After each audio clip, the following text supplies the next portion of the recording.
Driver సోదరులందరికీ నమస్కారం అన్న. మనము నిరాహార దీక్ష చేసిన, తలకిందుల తపస్సు చేసినా కానీ వాడు రేటు పెంచడు. వాడు ఎందుకు పెంచుతాడు? వాని కమిషన్ వానికి వస్తుంది ప్రతిరోజు. మనం ఈరోజు లేదా రేపు ఎల్లుండి 3 రోజులు నిరాహార దీక్ష చేస్తాం, లేదంటే ఏదైనా దీక్ష చేసినాం అనుకో, మళ్ళీ ఎల్లుండి 3వ రోజు వానికి రీఛార్జ్ చేసిన తర్వాతనే మనకు యాప్ ఓపెన్ అవుతుంది, రన్నింగ్ అవుతుంది. అప్పుడే నడుపుకోవాల్సి వస్తుంది. మనం దీక్ష చేసిన ఇంకేదైనా చేసినా వానికి వచ్చే కమిషన్ వానికి వస్తున్నా యాప్ రూపకంగా.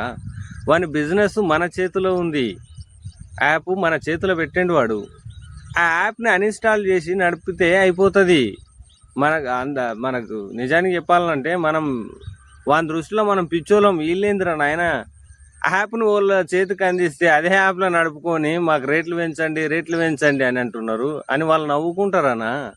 మనము వాడిచ్చే రేటు కాదు, మనకెంత అయితే రీజనబుల్ అవుతుందో ఆ రేటుకు మనం వెళ్ళొచ్చు. మనం యాప్ని అన్ఇన్స్టాల్ చేస్తే ఒకసారి ఆలోచన చేయండి అన్న.